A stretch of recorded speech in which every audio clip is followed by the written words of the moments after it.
Hey everyone, thanks for listening to this Instructron report.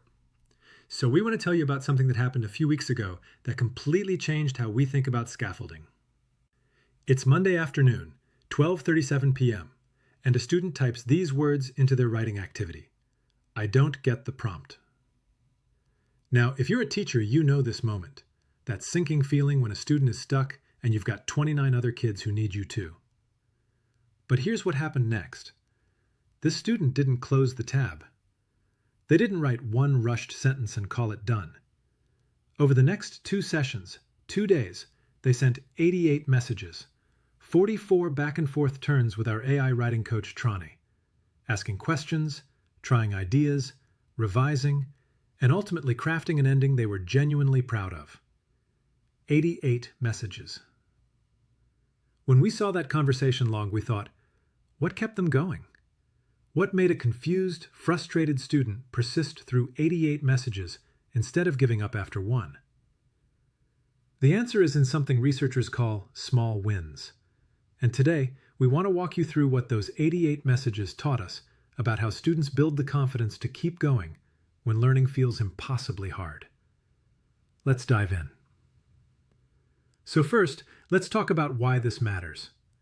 If you've been teaching for more than about 5 minutes, you've met students who've given up. Not because they're lazy, not because they don't care, but because they've tried before, failed before, and concluded, somewhere deep down, that trying again is pointless. And here's the thing, telling them, you can do it, doesn't work. Albert Bandura, one of the most influential psychologists of the 20th century, spent decades studying something called self-efficacy. That's not confidence, it's more specific than that. It's the belief that your actions can lead to success. And Bandura found that self-efficacy comes primarily from one thing: mastery experiences.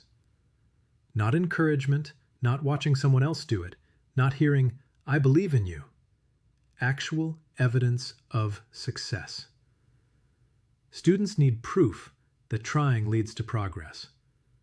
Without that proof, motivational posters are just wall decoration.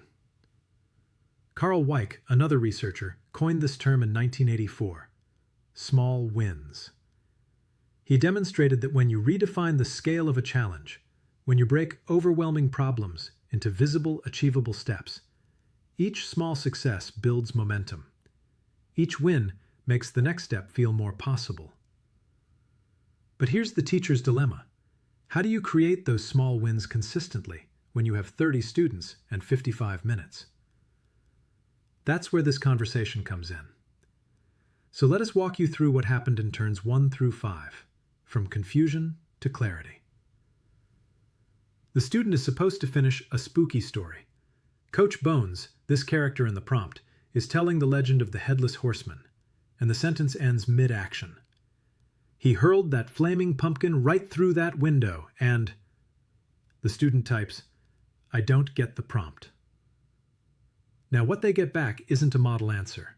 It's not a simplified version of the task. It's a question. What do you think happens after the pumpkin goes through the window? By turn 5, the student is asking, do I write, he hurled the flaming pumpkin? But do I continue on the sentence? Micro win number 1. They understood the format. They got unstuck. That's the first piece of evidence. I can figure this out. Now here's where it gets interesting. In turns 6 through 15. Options, not solutions. Turn 7. The student typed something that made us stop and reread. What are some ideas I can use, but don't give me the full answer? Think about that for a second. This student knew what they needed. They wanted scaffolding, not solutions. They wanted options, not the answer. So they got 3 possibilities. Maybe the pumpkin scares someone, starts a fire, or reveals something hidden. They chose 1. They drafted, maybe the Headless Horseman appears again and scares everyone. The coach asks them to be more specific. What does scares everyone look like? They add, and then they scream. Micro win number 2. They could generate ideas and make them concrete. More evidence. I'm doing this. I'm writing. In turns 16 through 25, building the scene, the scaffolding shifts to detail and description. What does the scene look or sound like? What do the people do after they scream? The student adds, but when they looked back, he disappeared in smoke. Then, maybe they can see a pumpkin left behind on the floor. Each answer sparks the next question, and the student suggests someone might try to pick the pumpkin up, but then get scared. Now they're thinking causally. They're visualizing the scene. They're making intentional choices about what happens next. Micro win number 3. They're writing like a writer. Around turn 26 through 35, making the goal visible, the questions shift to structure. Does this have to be a para? How much sentences? The coach gives them a concrete target. Aim for about 3 to 5 sentences to finish the story. And suddenly, the finish line is visible. This is goal gradient theory in action. Researchers Kivitz, Erminsky, and Zhang demonstrated this in 2006.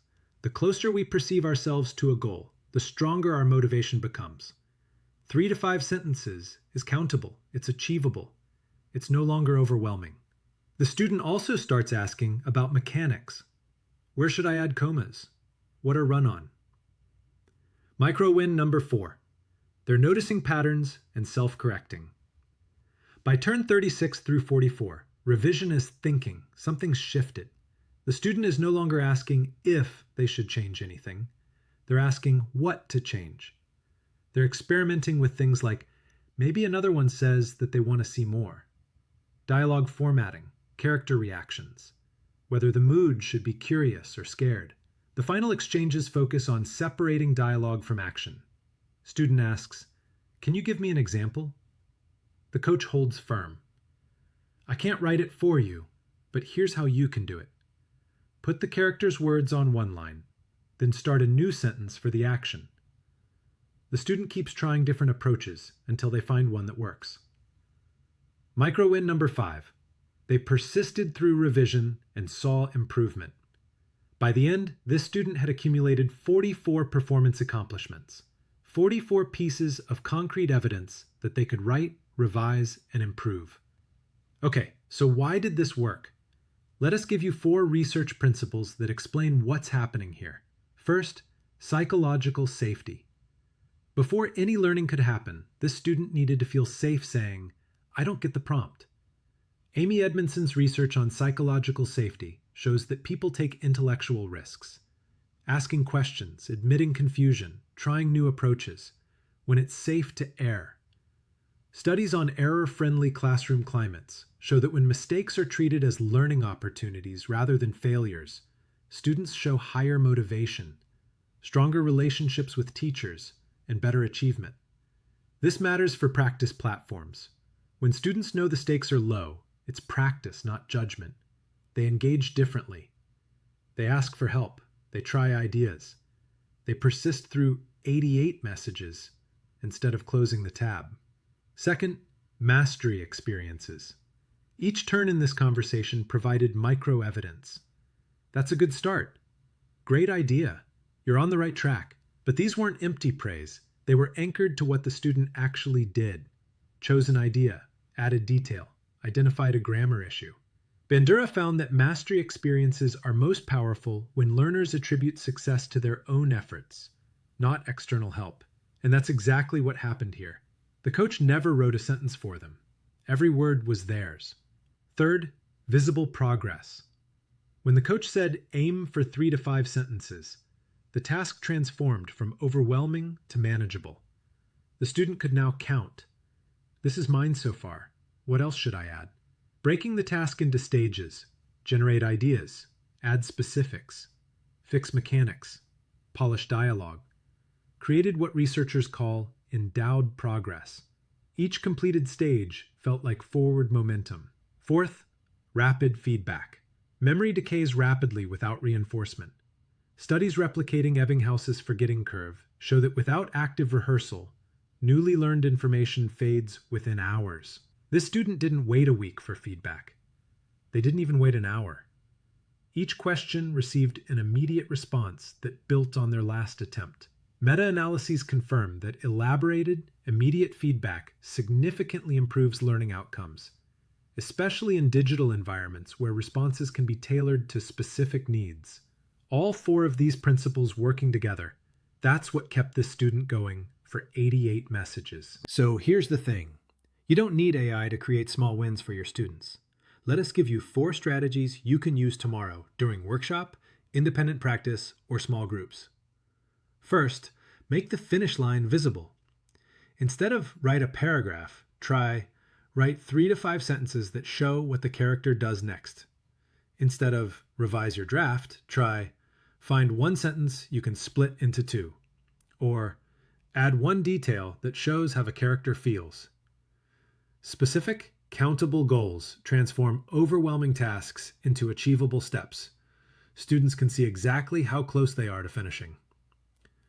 Second, ask questions that scaffold, don't solve. When a student says, "I don't get it," resist the urge to re-explain. Instead ask, "What part makes sense so far? What do you think might happen next?" Or, "Can you show me where you got stuck?" Questions honor the student's thinking while helping them find the next foothold. You're not solving for them, you're helping them find their own path forward. Third, celebrate micro-progress out loud. When a student adds a detail, fixes a run-on, or asks a clarifying question, name it. Say things like, "You just made that sentence way more specific." "Nice, you caught that comma splice yourself." Or, "That question tells me you're thinking about your reader." This makes invisible thinking visible. It gives students evidence that they're growing. Each observation becomes another performance accomplishment. Fourth, use "what else" to extend thinking. After a student shares an idea, ask, "What else could you add?" Or, "What might happen next?" This signals that their first draft isn't their final thinking. It keeps them in the driver's seat. It builds the habit of revision as part of the process, not something that happens after. What to look for?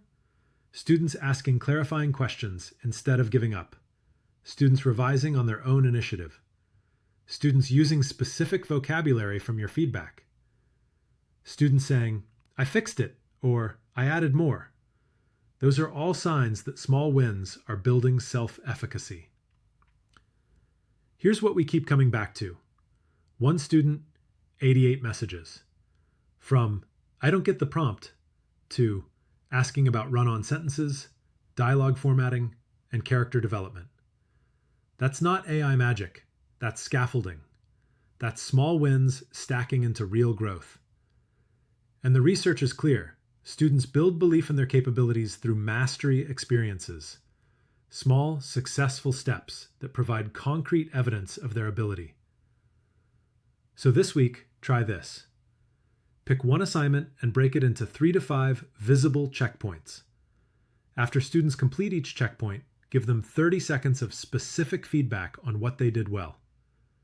Then watch. Watch how many more students persist to the finish line. Because here's the truth. When students know it's safe to err, when the finish line is visible, when feedback is immediate and specific, when they can see their own progress, they keep going. 88 messages over 2 days. That's not compliance. That's engagement. That's a student building evidence that they can do hard things. And if we can create those conditions for 1 student, we can create them for all of them. Thanks for listening. This is the Instructron team, and this is what meaningful practice looks like. If you want the full research breakdown with all the citations, check out the blog post at instructron.com/blog. And if you're a teacher looking for ways to scale this kind of scaffolding without burning out, come try Instructron free. See you next time.